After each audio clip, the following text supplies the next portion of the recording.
of liner system. The landfill will contain a little over 1.9 million cubic yards of waste, and the operating life will be estimated to be between 5 and 10 years that will be operated. Back in late 2011, the town and NCDS signed off on a settlement agreement that modified the landfill zoning district in the town of Bethlehem and expanded it to allow a certain amount of expansion at the site. And the blue line here are the limits of the new expanded landfill district. And as you can see, the proposed stage 5 development was designed to stay within those limits. This is a schematic of the drawing of the cell itself. The landfill cell will be developed mostly by excavating existing soil to create a bowl below ground, as opposed to building large berms to contain the landfill. The areas all along the north here, north side, will be essentially at existing grade, and the landfill will be dug into the ground from there. This portion contains a small berm that ramps up to the existing berm that's there now, just to provide a continuous access road. We'll be building a new sedimentation pond as part of this project as well. The landfill is, the base grades are sloped, and in order to drain the leachate to this corner of the landfill. You can think of it as a sort of like a bathtub that's tilted, and all the water drains to the drain over here. That leachate, when it's collected in the corner, will be drained into the existing stage 4 collection sump and pump house. From there, it'll be pumped out into above ground storage tanks and periodically removed from the site. So we'll be using an existing pump station to drain this area. I'll be talking about the lining system next, but it's a double lining system, and the system underneath will have its own special pump, and everything will drain to one area so that we can independently monitor the performance of the primary liner.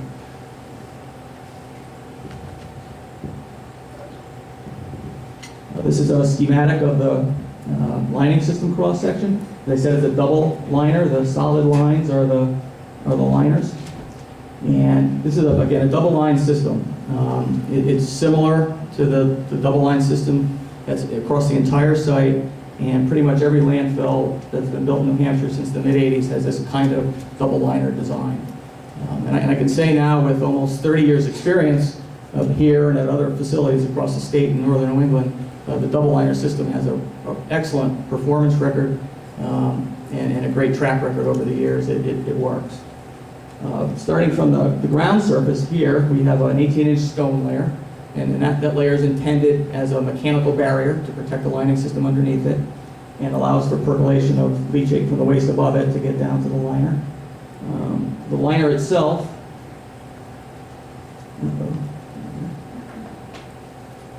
it's not working so well, but the liner itself is the barrier, and then that prevents the leachate from getting out of the landfill. And above that is a drainage geocomposite, and that's a plastic netting that has a fabric above and below it for a filter. So the water hits the lining system, ponds up, and then drains through this netting system, and it goes to piping, and eventually the sumps and the pumps, and it's removed from the landfill. The secondary system below that is essentially a duplicate, and it's a redundant system. It's there for safety. And it serves has the same components in it. And it serves another function in that it's a leak detection layer. So if there is any flow of leachate that gets through the primary liner, it'll show up in the secondary liner system. And the secondary liner and collection system is designed in a way that will take less than 24 hours since the original flow happens to get to where it can be detected. And the reason that's helpful and useful is just to say some damage happens during some operation at the landfill. The operators will know within 24 hours, less than 24 hours, that there's been a problem. So they'll be able to go back and review their activities from the previous day and hopefully find the issue and fix it quickly. The secondary liner also has another feature. It's got a 12-inch subbase layer, which is a fine soil, and that provides yet another barrier to any kind of release or flow.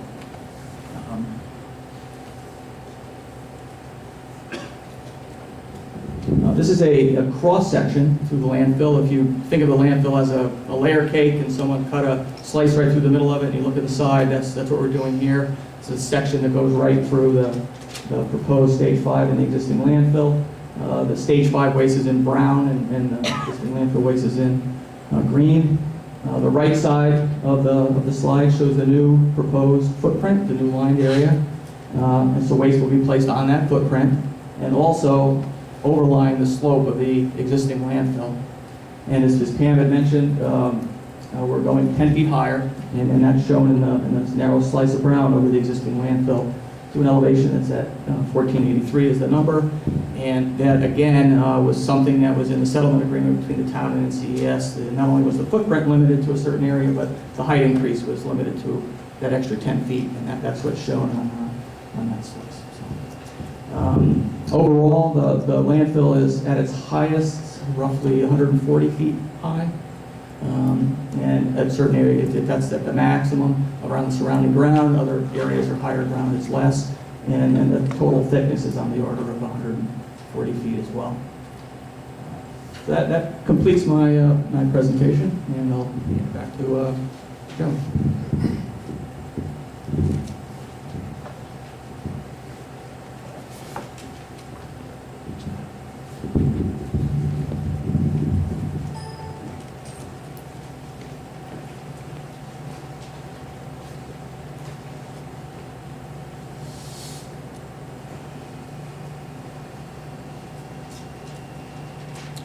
Okay, I'm going to speak to an aspect of our application that deals with the public benefit determination that was mentioned earlier.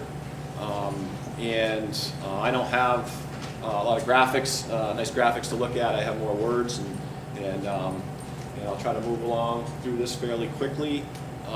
Section 7 of the application has the entire public benefit determination. I will summarize some of what is in there tonight.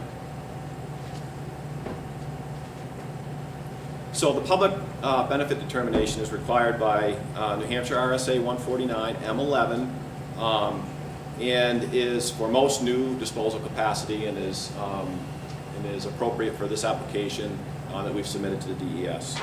The criteria considered by DES include, among other things, short and long-term need for the facility. Okay. Yep. Thank you. So the one of the aspects of the public benefit determination is to determine the short and long-term need for the facility, the type, size, and location of the facility, the ability for the facility to accept New Hampshire generated waste. Does the facility help the state meet the statutory goals in the solid waste plan? My apologies, we can get this bigger on the screen. Is that better? And does the facility help municipalities execute their own waste management plans? And the views of the host community, citizens, and the board of selectmen. So speaking to the short and long-term need for capacity around the state, several factors are considered to evaluate that. Among them, the amount of waste that will be generated in New Hampshire over the next 20 years. Okay, so the state wants to make sure it has capacity for the residents and citizens of New Hampshire throughout a 20-year period for the next 20 years. The amount of permitted operating capacity in New Hampshire available for disposal over the next 20 years. And can New Hampshire generated waste be managed by New Hampshire disposal facilities over the next 20 years? So some of the conclusions in our application are that based on the statistics, New Hampshire will generate about 22 million tons of solid waste over the next 20 years that require disposal, which is important because that means all the recycling and diversion has taken place from the waste. Reports on file with the DES show that New Hampshire disposal facilities have between 5 and 15 million tons of permitted disposal capacity for the next 20 years. So that leaves us with a shortfall of capacity ranging from 7 to 17 million tons. And if you consider out-of-state waste that comes into New Hampshire, it's closer to 15 to 25 million tons. So the type, size, and location of the facility, some of which we've already spoken about. It is a solid waste disposal facility. It's a subtitle D landfill, which is essentially what Bob described with a double lining system. Stage 5 is 8.1, I'm rounding, 8.1 acres that's proposed. The total, including stage 5 acres of the landfill, would be 46. The volume, as mentioned, is 1.903 million cubic yards that's proposed, and the facility is located 581 Trudeau Road. The ability of the facility to accept New Hampshire waste. The types of waste accepted at this facility are the routine household trash, garbage, referred to more scientifically as municipal solid waste, construction and demolition debris from the tearing down of buildings and so forth, and then certain special wastes that the state looks at on a case-by-case basis and, if approved, would be accepted at the facility. The service area for our facility in Bethlehem. Currently, we're providing disposal for 156 New Hampshire towns. These communities range from the seacoast over to Cheshire County, north to Grafton, and Coos County.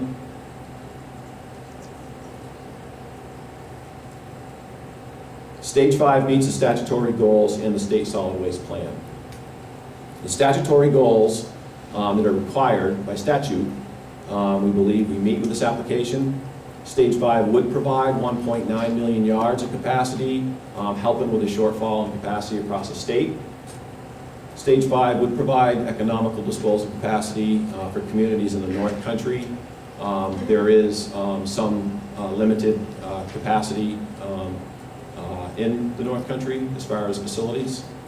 And NCS is part of several integrated waste management systems that not only we have, but we're a part of across the entire state of New Hampshire. So how do we assist municipalities to execute their solid waste management plans?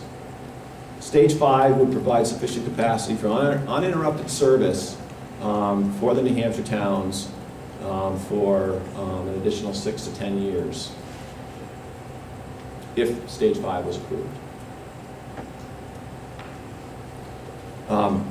Also, dozens of New Hampshire communities have arrangements with NCS for disposal currently for their non-recyclable waste. So we have long-term contracts with a lot of haulers and municipalities from around the state. NCS provides a HHW event annually at the facility for Bethlehem residents at no charge. We also provide some universal waste collection for things like fluorescent bulbs, e-waste, other materials that cannot go in the trash, that need special handling. We accept many of those, video display devices, e-waste, things of that nature at the facility. We do provide curbside recycling and solid waste collection at no charge to the residents of Bethlehem as well. And we do have the ability to be able to take recycling at our facility from around the region, and that's a key element of our company and what we do. So we also have to take into consideration the views of the host municipality, the citizens, and certainly the town. So on January 17th, 2012, the town voted to enter into a settlement agreement with North Country Environmental Services that provided a lot of the benefits that I've just discussed. And it also ended a long-term legal battle and approved a zoning change that allows for this expansion at the facility. There are also two agreements between NCES and the town that describes the scope of the site plan review with the Bethlehem Planning Board.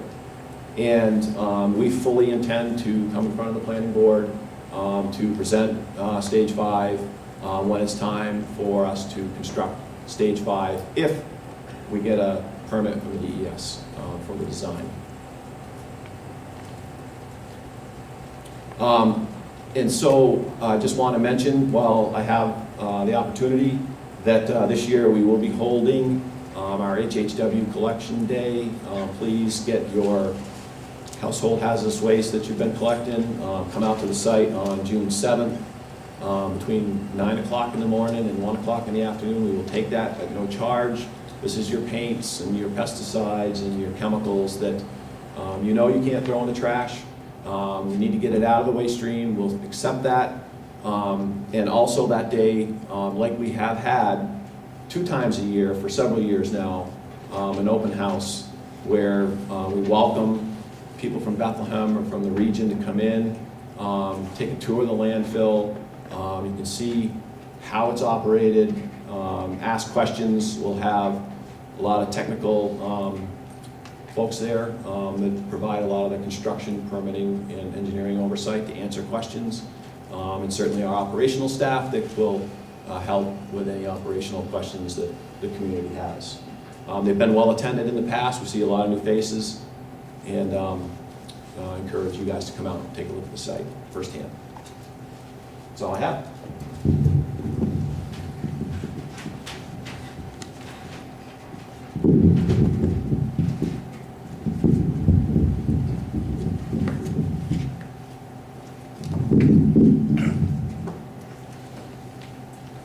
All right, thank you. Now I'm going to open the public testimony portion of this hearing. I think I neglected, for the record, to read into the record some important details, and that is that the permit that NCES seeks to modify is permit number DES-SWMB 03002. And that again is a solid waste management facility permit issued under RSA 149L. And as Mike Guilfoy explained to you, they have applied for what we refer to as a type 1A permit modification. And it's to establish the additional capacity and footprint area that's been described to you. And as Mike also explained to you, it's new capacity, new area, but the process and the standards and the specifications for reviewing this as a type 1A modification or as a new permit are absolutely identical. And it is administratively advantageous to the agency to modify the existing permit so as that we don't end up with a number of permits controlling the same facility, because very confusing for you, very confusing for us. So again, it's a type 1A permit modification. The application is online if you want to actually review it, and you can also come to the agency and look at it as well.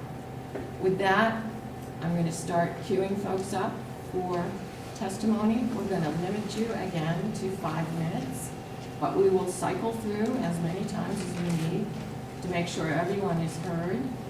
If anyone has not filled out a card but decides somewhere during this program that they would like to speak, just fill out a card and turn it into us and we'll put you in the queue. Oh. John has reminded me that as my timekeeper, he will give you a 1-minute warning so you can wind up in a good place, and then he will call time, all right? And I apologize in advance if I mispronounce anyone's name, and don't hesitate to correct me. Our first speaker is Cheryl Jensen. And queuing up behind Cheryl will be Jerry Curran. Say that again? I didn't hear it.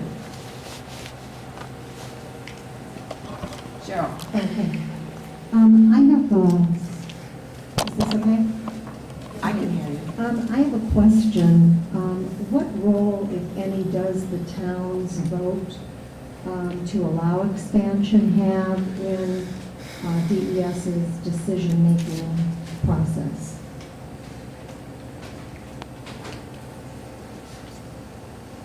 The simple answer is, it doesn't have a specific bearing on it. We're going to review the application in accordance with the statute and the rules and determine whether the proposal meets those requirements or not. But any permit that the department might issue, whether for this facility or any other facility in the state, is simply an approval from the state to do something. And it doesn't displace the need for other approvals. So if local approval is needed, local approval would still be in addition to anything that we might issue. But does DEL take the settlement agreement into account in any way? I would say, to the extent that it represents a community's voice on the project, it would be factored in probably under public benefit, but it's not specific to any decision that we make. So it's sort of factored in because it's the voice of the community. Can you explain then perhaps why the many, many, many votes the town took in the past, like 13 or 15? 17. against expansion weren't taken into consideration when you allowed the landfill to expand in the past? I believe that was taken into consideration. It was, the fact that the town did not want it. Mhm. And then it was, you allowed it anyway.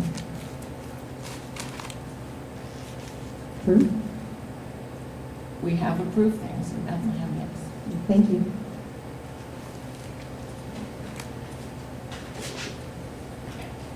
Hi, I'm Jerry Curran. I'm chair of the New Hampshire chapter of the Sierra Club. I'm a part-time resident in Bethlehem. And at the Sierra Club, we oppose granting this permit and expansion of the landfill. It's been interesting kind of watching this battle go on for years. In such a pristine place, it's almost surreal to think that that place even exists here. The threat to clean water in the Mystic River and the watershed is pretty disastrous of what could happen. You know, last time I was here, a number of years ago, for the previous expansion, somebody brought pictures of what a landfill looks like when it fails. And we didn't bring any of that up tonight. I didn't see any pictures of the downside of the landfill in the presentation. Should the landfill fail, what would that look like? What would that look like to Bethlehem? And the pictures, I don't know who was here before, but they were dramatic. It's almost like a giant piece of Jell-O. And when it fails, the Jell-O just kind of falls apart and slides to wherever it wants to go. Here, probably into the Mystic River. And they talked about what they would do as far as protecting the landfill after they had left and making sure that the company has enough money to handle that. A failure of the landfill, there's no way that would ever be fixed, that the town could ever handle it, and even DES could handle the cost, let alone Casella. They're not going to fix that. So that was a pretty interesting part to that. I noticed on the public benefit, they mentioned that the town voted 2-1 to approve this. And just watching this over the years, in 15 votes, they just beat them to death in court, threatened the town with massive lawsuits, and just an amount of money that they couldn't handle. And finally, yeah, the town approved it 2-1. But it was after years and years of litigation, and literally bankrupting the town and the cost of litigation. So I don't know that the town actually was approving it, or that the people who live in Bethlehem actually would approve of this. But maybe after 15 years of being beaten with this, yeah, they finally approved it. They just made the best of a bad situation. Looking at the plan, especially the side view of it, and how flawless this plan would be, it kind of felt like we were listening to the engineers at the Titanic just try to launch, saying, this thing is amazing, this thing will float, this thing is beautiful. But having seen those pictures of what a landfill looks like when it fails, it's pretty dramatic. I think we all know that it's wrong to be doing this here, This, as I said, is one of the most beautiful places in the country. And to put a landfill here, to even start one is crazy, but to add on to it is even worse.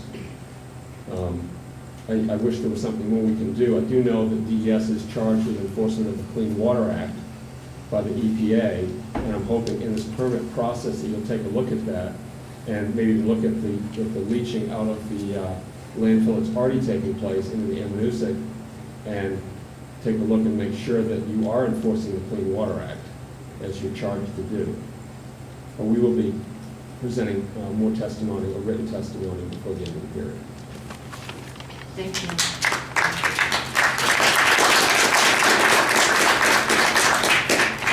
Our next up is Richard Blonsky and Andrea Bryan, who will follow.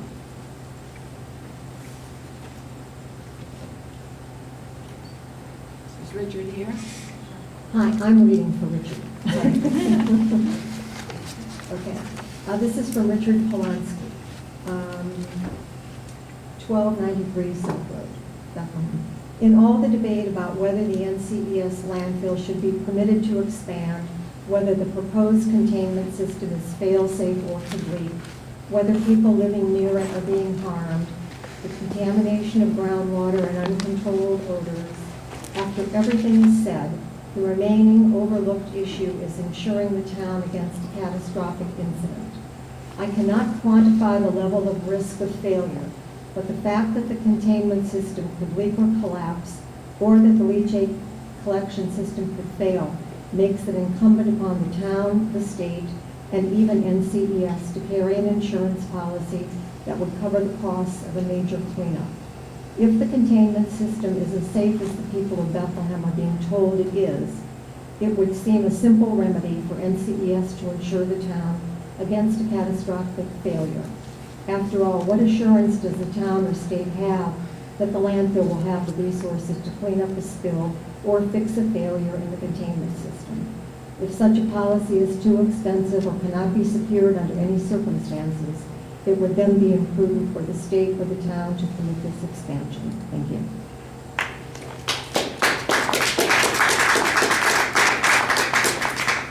And Jerry Ames will follow Andrea. This is good enough. I'm definitely going to go over the 5 minutes, so I'll watch video and I'll try to stop. Good evening, and thank you for the opportunity to share concerns and reasons why this landfill needs to stop accepting waste. For years, proponents of the landfill accused those of us who were worried about a disaster waiting to happen of it being personal. Unfortunately, for many of us, it is personal because it's our health, water, air, and environment that's being threatened. It's personal because the construction vehicle seen on the top of that picture on the pile destroy our peace and quiet and our view. The odors have driven me into my house. My dog has even sniffed and noticed something was weird. And since they're poisonous gases, I keep my windows closed most of the time during the summer. There have been times where I've detected the odor of sulfur dioxide inside my house. I know that these fears are realistic. An EPA document titled Landfill Methane Outreach Program declares that surface emissions are possibly the and this is a quote, possibly the biggest health and environmental concerns. Landfill gases contain carbon dioxide, as you know, methane, VOCs, hazardous air pollutants, and odorous compounds that can adversely affect public health and the environment.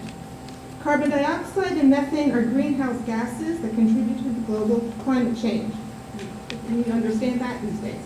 Methane is a particular concern because it's 23 times more effective at trapping the heat in the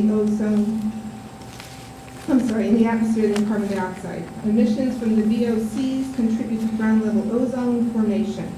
Ozone can reduce and damage vegetation growth and cause respiratory problems in humans. And finally, exposure to hazardous air pollutants cause a variety of health problems such as cancerous illness, respiratory irritation, and central nervous system, unquote. That's EPA. EPA documents also address odors. It says the final concerns related to uncontrolled landfill gas emissions is the unpleasant smell.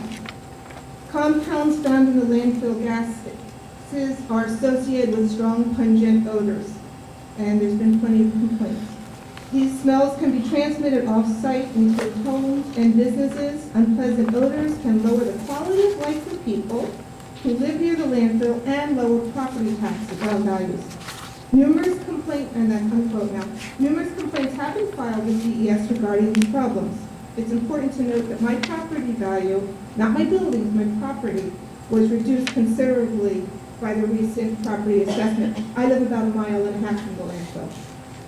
Furthermore, the concerns of health and safety of the people living near the landfill is also addressed in your ENV-SW 100501, the general operating requirements, and it states, letter D, a facility including associated equipment, containers, and vehicles shall be operated and maintained in a manner that is controlled to the greatest extent practicable. And of course, in there it's odors, noises, and nuisances. Now, according to the lawdictionary.org, because I was wondering what's practicable, it means any idea or project which can be brought to fruition or reality without any unreasonable demands.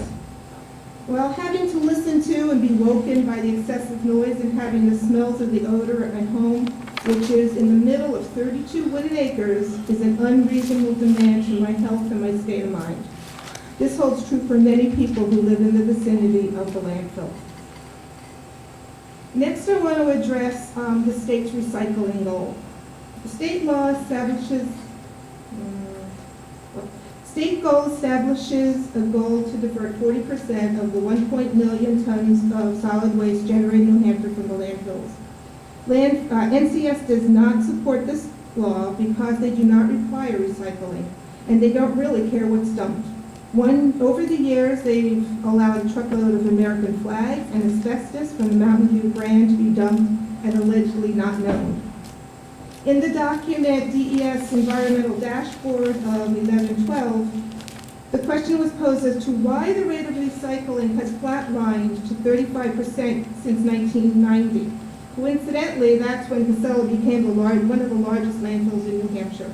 Since they don't require recycling, they very well could be the cause of the flatlining. DES denied a permit to Mount Carberry landfill on October 3rd, 2013. One of the reasons was that Carberry does not satisfy the waste reduction criteria. So for the same reason, this permit should be denied. Try to do one more second, and then there's still more. But speaking of Mount Carberry, their recent expansion application was also denied because DES determined that there was no need for new capacity in the state. So how can DES grant a permit for new capacity to NCS when they have already established that no capacity is needed? Denying Mount Carberry, yet allowing NCS to expand, would make it appear like NCS permit was a done deal before the application was even received. If you do your due diligence, follow your rules and your responsibility to protect the health of your citizens and the environment, and deny this permit, Mount Carberry will need the capacity. Mount Carberry has plenty of space to expand. They're not sitting on top of an aquifer. The New Hampshire town sending trash to NCS could divert it easily the 40 some odd miles further north.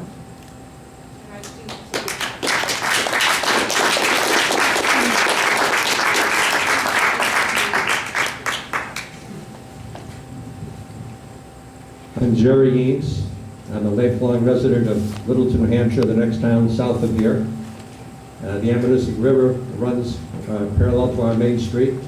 We have a major initiative in Littleton's getting New England-wide attention. About $10 million to be spent with a focus on the Ammonoosuc River, our river district. And it's a beautiful river, crystal clear coming through. Used to be mills on the river that polluted the river and so on. Those have been cleaned up, taken care of. The Ammonoosuc River, as most of you know, the headwaters is up on Mount Washington, 5,000 feet up.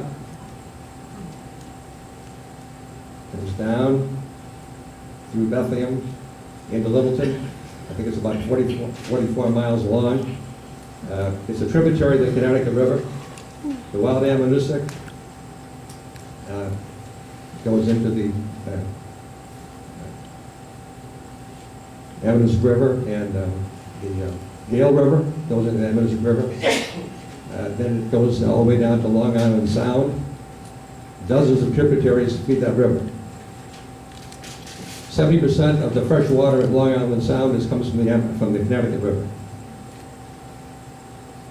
This landfill, which Jerry mentioned, the description of it, like a massive jelly sitting there pulsating, 700 feet, I believe, upward from the Eminence River. If that ever let loose, you read about the mudslide in Washington. That's mud. But think of it.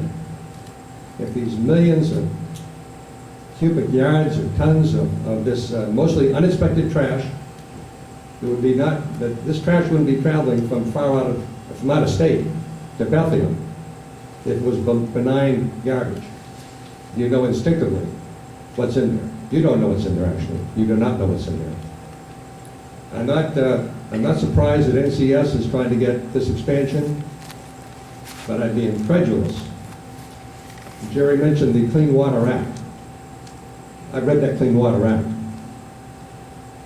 Just the threat to this river from this landfill should put the kibosh on this expansion, hands down. That should be the end of it. Take a look at that landfill, adding millions of pounds more of garbage and liquid and all that permeating out there. It's a living being. Please put yourselves in the place of those of us who live here. Study the facts and say, if I was a resident up here, would I vote for this? You've got to put yourself, empathize with us up here. Years and years and years, this battle's been going on. This was the most beautiful, pristine community in America. Air, water, scenic beauty. And look what it's fighting. Look at the attention it's got now. Trash town. Yet it's a vibrant, beautiful, upbeat, optimistic community. Please vote down this expansion. Thank you.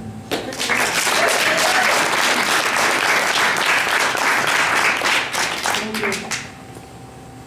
Sorry I wasn't able to warn you, but Jeannie Robillard, you're up next, followed by Rita Farrell.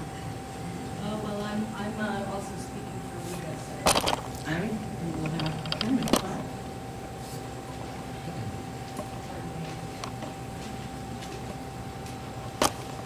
Sorry, I wasn't prepared. I'm My fault.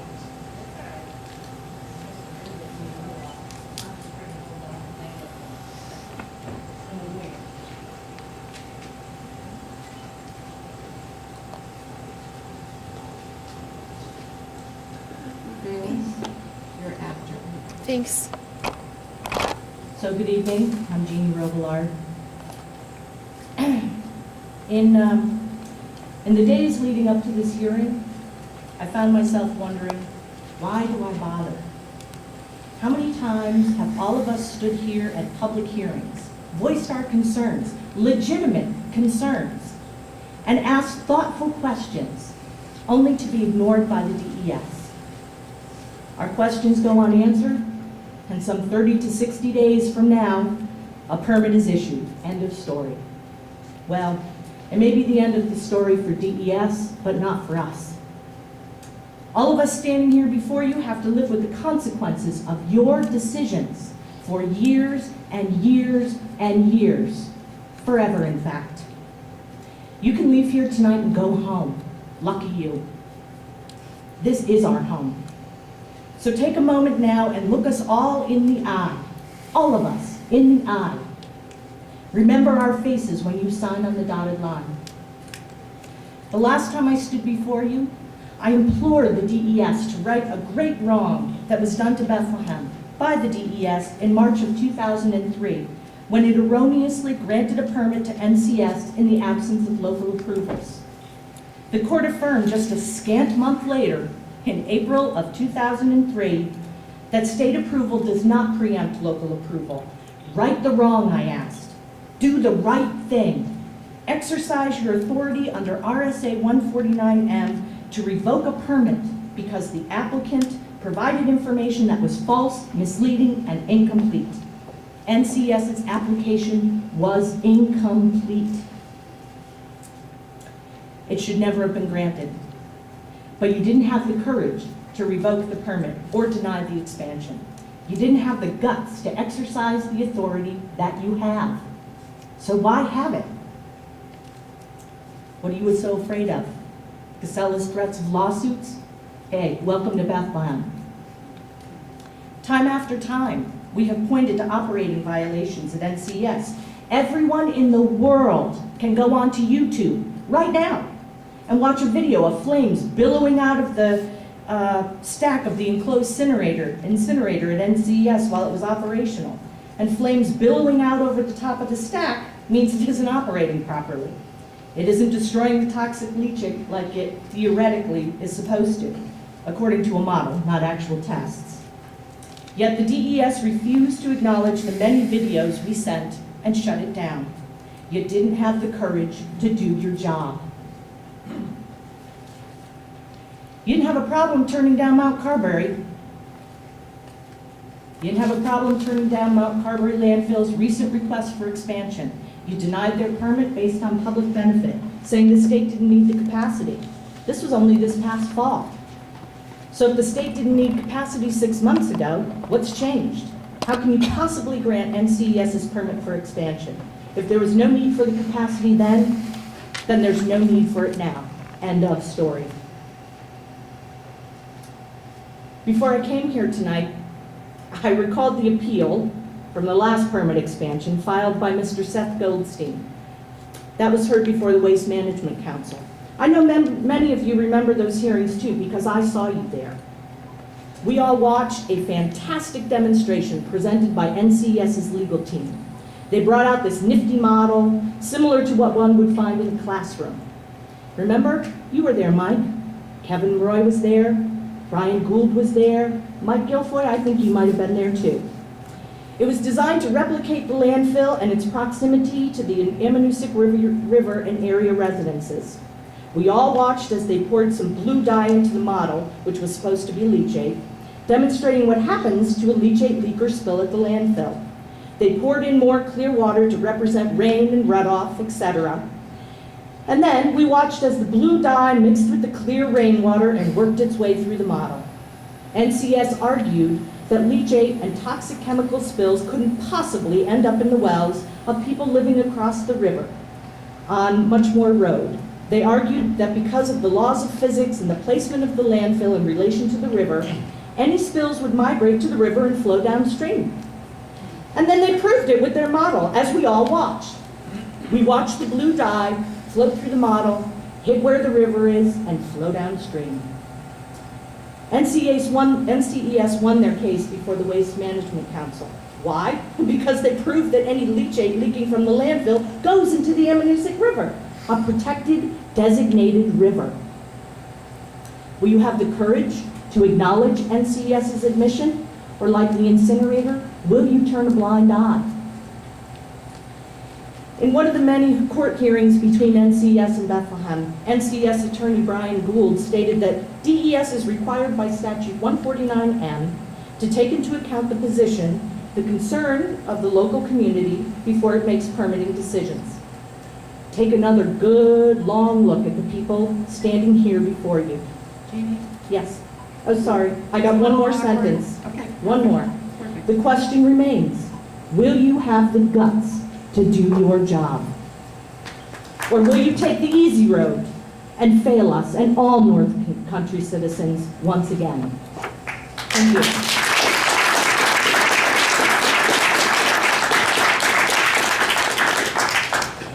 Okay, I need a minute to find Rita's testimony. It's in here somewhere. Ah, found it. Wish I could do her voice, but I'm sure you all know it well. Dear sirs, the New Hampshire Department, oh no, I can't say that. Okay. The New Hampshire Department of Environmental Services is responsible for providing landfill capacity for solid waste generated within the borders of New Hampshire. The enabling legislation for DES is RSA 149M. While the claim is that because solid waste is a commodity, imported waste from several states, including New York, cannot be barred from interstate commerce. So it is the responsibility of DES to interpret RSA 149M and to draft regulations that comply with the intent and plain meaning of the law. On February 14, 2011, Judge Bornstein, the presiding justice in the Casella NCS lawsuit against Bethlehem, had held a scheduling hearing in Concord with both the parties. Judge Bornstein was trying to sort out exactly what Casella's case was against the town of Bethlehem and why Casella lobbyist and attorney Brian Gould claimed that until Casella had literally buried, quote, 100%, unquote, of Bethlehem with garbage, the town of Bethlehem could not stop landfill expansion. Below is a portion of the word-for-word transcription of that hearing made from a recording obtained at the Merrimack County Superior Court for $25. Brian Gould, quote, and that means that the burden of solid waste management falls on the 6 to 7 communities in which those facilities are found. And if one of those facilities, those towns, pulls the plug, it has a direct effect not only on DES's ability to plan, but also on the planning of all the other communities that use the facility, end quote. Judge Bornstein, quote, well, to what extent is that sort of serendipitous, an accident of history? I mean, you have some communities who started getting heavy landfills, like Bethlehem and like Rochester. I mean, once you start, you can never stop. Is that basically what you are saying 149M says, as far as preemption is concerned? Brian Gould, quote, I think what I'm saying is, I'm not saying that, and you're right. To some extent, it is serendipitous. What I am saying is that I think the law requires the locality to work with DES as part of its planning function and to come up with a collaborative plan if they want to discontinue a facility in the future. But they have to work together. They can't simply veto the state's decision to continue to operate a facility in a particular location, because then we've got everything backwards. We've got a local government undermining state policy, and that is prohibited, end quote. Judge Bornstein, well, but is it a matter of degree? I mean, at what point? Let's say you have a town, whatever town, and that 50% of its area in the town is already comprised by a dump. I mean, does it ever end? Can DES says you're gonna be 99.99% dump? Then it's gonna be a dump town, because that's what we need to do to manage the regional needs of the state, end quote. Brian Gould, pause. Theoretically, yes. Practically, no, for a variety of reasons. First of all, New Hampshire's geography is such that any site has its limitations. You can't landfill other than a certain distance from a river. You can't landfill over certain high-quality aquifers. You can't landfill over wetlands. And, you know, for example, at our site, there's maybe, I don't know, 70, 80 acres tops that can be used for a landfill. So it's self-limiting. Secondly, we have to recognize that DES by statute is required to take into account, and this is another reason that preemption applies, and DES is required by statute 149M to take into account the position, the concern of the local community before it makes a permitting decision. But the fact that the legislature said, DES, you take that into account, is contrary to the idea that a town can say, okay, you took it into account, you did something that we didn't like, and now we're going to veto your decision. You can't have it both ways. You can't have a provision that says the state agency will take into account the position of the town and then, you know, let the town say we don't like what you did with it and say we're just going to overturn it. So I think those are very practical constraints on DES authority, end quote. And that is her testimony. Thank you. So in case those of you missed it, what Brian Gould was saying was that they weren't going to stop until 99.99% of the town was dumped. And that doesn't include the rivers and the ponds and the wetlands. Thanks.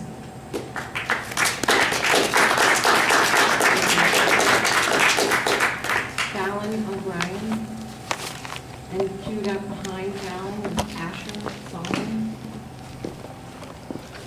Do you mind if I stand at the podium because I have a laptop? Is that okay? Is that cool? As long as folks can hear you. Yeah, I mean, I'll hold the microphone. Hi.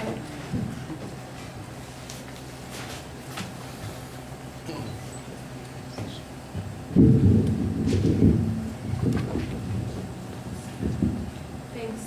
Hello, everyone. My name is Fallon O'Brien, and I live up here in the North Country.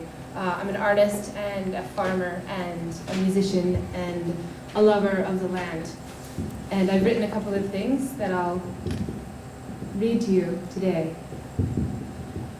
So we're all aware of the impact this landfill is having on our community and our ecosystem. I wanted to also thank, though, is Jeff Woodburn still here? Did he take off? He was here. Linda, glad you came. Thank you to ES for the opportunity to have this hearing. Everyone, thank you for coming. Darren. Okay.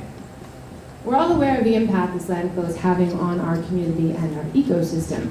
Between the seeping leachate, noxious, stinky vapors, traffic, volatile organic compounds floating into our atmosphere that then rain down upon our crops, a landfill is by every definition of the word an invasive thing. As invasive as it is, it's a necessary one. I mean, we produce trash, a lot of it, and it has to go somewhere. I don't, though, believe that we should be taking in the trash of other states. And I do believe that with the 6 landfills that exist in New Hampshire, 20 years of capacity would be met with the existing landfills currently operating right now. The goal of right now and the goal of our community as a community is to work with everyone, Casella, NCES, DES, EPA, the state, everyone, to come together and collaborate, communicate, and coordinate, essentially the 3 C's, which indicates an importance of inclusiveness in the monitoring process. This can be enhanced by including state and regional monitoring, councils, as well as encouraging appropriate public participation. I feel like I'm totally opposed to this expansion. I don't think it's necessary. This town has already